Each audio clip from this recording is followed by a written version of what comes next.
नमस्कार।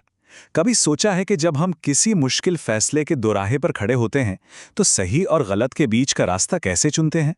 आज हम इसी पहेली को सुलझाएंगे, नीति शास्त्र की दुनिया को समझेंगे, जो कोई किताबी ज्ञान नहीं बल्कि हमारी रोजमर्रा की जिंदगी के लिए एक प्रैक्टिकल गाइड की तरह है। ये एक ऐसा सवाल है जो हम सब लगभग हर रोज खुद से पूछते हैं। ऑफिस में, घर पर, दोस्तों के साथ। आखिर वो कौन सा पैमाना है जो ये तय करता है कि क्या सही है और क्या गलत? तो इस सवाल का जवाब खोजने के लिए हमें सबसे पहले ये समझना होगा कि नीतिशास्त्र यानी एथिक्स आखिर है क्या। चलिए, इसकी बिल्कुल जड़ से, इसकी नींव से शुरुआत करते हैं। तो देखिए, नीति शास्त्र सिर्फ अच्छा या बुरा महसूस करने के बारे में नहीं है। ये एक पूरा सिस्टम है, एक ढांचा। ये उन स्टैंडर्ड्स का एक सेट है जो हमारे अपनी मर्जी से लिए गए फैसलों को गाइड करता है और ये परखता है कि हमारा काम सही है या नहीं। और नीति शास्त्र कोई अकेला अधूरा विषय नहीं है। जैसा कि ये वेन डायग्राम दिखाता है, ये तीन बड़े क्षेत्रों के बिल्कुल बीच में, उनके संगम पर खड़ा है। इसमें फिलॉसफी से क्यों का सवाल आता है, साइकोलॉजी से हम कैसे सोचते हैं इसकी समझ मिलती है, और पब्लिक एडमिनिस्ट्रेशन से समाज के लिए क्या सही है इसका नजरिया। यही सब मिलकर इसे एक ताकतवर टूल बनाते हैं। अच्छा, एक शब्द है जो हमें अक्सर कंफ्यूज करता है, नैतिकता यानी मोरालिटी। क्या ये नीति शास्त्र यानी एथिक्स जैसा ही है? नहीं, बिल्कुल नहीं। देखिए, नीति शास्त्र बाहरी होता है, समाज या किसी प्रोफेशन के बनाए नियम, जैसे डॉक्टरों के लिए मेडिकल एथिक्स। वहीं नैतिकता हमारी अपनी अंदर की आवाज है, हमारे निजी सिद्धांत जो हर किसी के लिए अलग अलग हो सकते हैं। कभी कभी किसी चीज को समझने का सबसे अच्छा तरीका ये जानना होता है कि वो क्या नहीं है। तो चलिए नीतिशास्त्र से जुड़ी कुछ आम गलतफहमियों को फटाफट दूर करते हैं। पहली और सबसे बड़ी गलतफहमी कि नीतिशास्त्र का मतलब अपनी भावनाओं के हिसाब से चलना है। ऐसा नहीं है। हमारी भावनाएं, जैसे गुस्सा या हमदर्दी, हमें गुमराह कर सकती हैं। नीतिशास्त्र भावनाओं से ऊपर उठकर तर्क के साथ सोचने का एक ढांचा देता है। दूसरी बात, नीतिशास्त्र और धर्म एक ही चीज नहीं है। हाँ, ज्यादातर धर्म नैतिक जीवन जीने की सलाह देते हैं, पर नीतिशास्त्र के सिद्धांत यूनिवर्सल हैं। ये एक नास्तिक पर भी उतने ही लागू होते हैं जितने किसी धार्मिक इंसान पर। तीसरा, ये सिर्फ कानून का पालन करना नहीं है।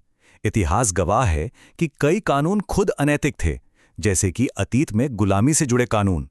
नीतिशास्त्र कानून से भी ऊपर एक स्टैंडर्ड सेट करता है कि क्या होना चाहिए। और चौथा, ये सिर्फ वो नहीं है जिसे समाज स्वीकार करता है।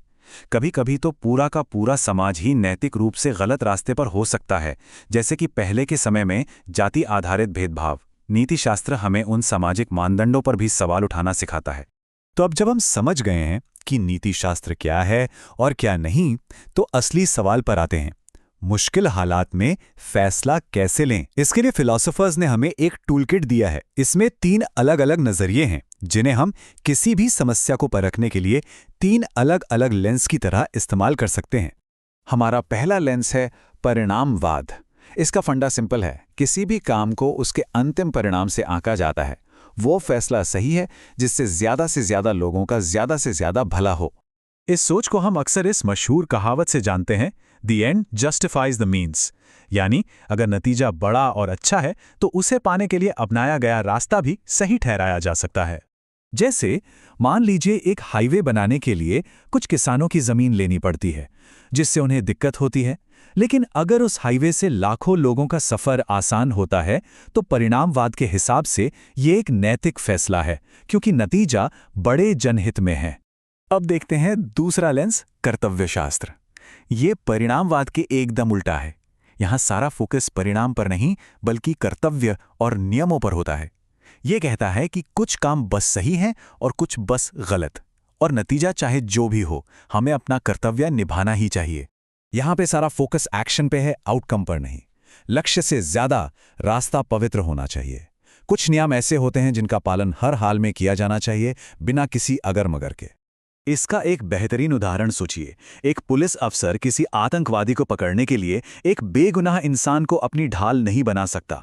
भले ही इससे एक आतंकवादी पकड़ा जाए, जो एक अच्छा परिणाम है, लेकिन एक निर्दोष की जान दांव पर लगाना कर्तव्य के सख्त खिलाफ है।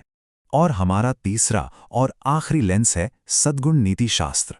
ये ना तो परिणाम देखता है और ना ही नियम।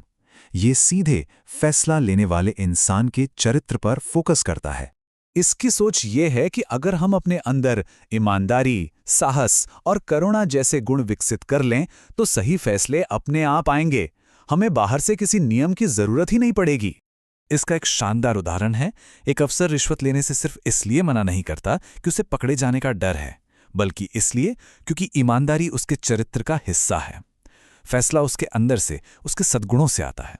तो हमने ये 3 टूल समझ लिए, लेकिन ये सब सिर्फ किताबी बातें नहीं हैं। अब देखते हैं कि ये सिद्धांत असल दुनिया की जटिल समस्याओं पर कैसे लागू होते हैं। जैसा कि हम देख सकते हैं, नीति शास्त्र की जड़ें हर जगह हैं। हम जो टेक्नोलॉजी इस्तेमाल करते हैं, जो खबरें देखते हैं, यहाँ तक कि पर्यावरण से जुड़े फैसलों में भी इसकी भूमिका है। जब इन सिद्धांतों को असल दुनिया की समस्याओं पर लागू किया जाता है तो उसे कहते हैं व्यावहारिक नीति शास्त्र। चलिए कुछ ठोस उदाहरण देखते हैं। जैसे, क्या किसी लाइलाज मरीज को इच्छा मृत्यु का अधिकार होना चाहिए? ये जैव नीति शास्त्र का सवाल है। या फिर क्या 26/11 हमले की लाइव कवरेज सही थी जिससे देश की सुरक्षा खतरा में पड़ी? ये मीडिया नीति शास्त्र का सवाल है। क्या सोशल मीडिया कंपनियों का हमारा डेटा बेचना नैतिक है? ये टेक नीति शास्त्र का सवाल है। ये सब असल जिंदगी की वो नैतिक दुविधाएं हैं जिनका हम आज सामना कर रहे हैं। तो अंत में सद्गुण नीति शास्त्र हमें एक बड़े सवाल पर लाके छोड़ता है। असली सवाल सिर्फ ये नहीं है कि इस स्थिति में मुझे क्या करना चाहिए। शायद उससे भी ज्यादा जरूरी सवाल ये है कि इन फैसलों के जरिए मुझे कैसा इंसान बनना चाहिए। इस पर सोचिएगा जरूर।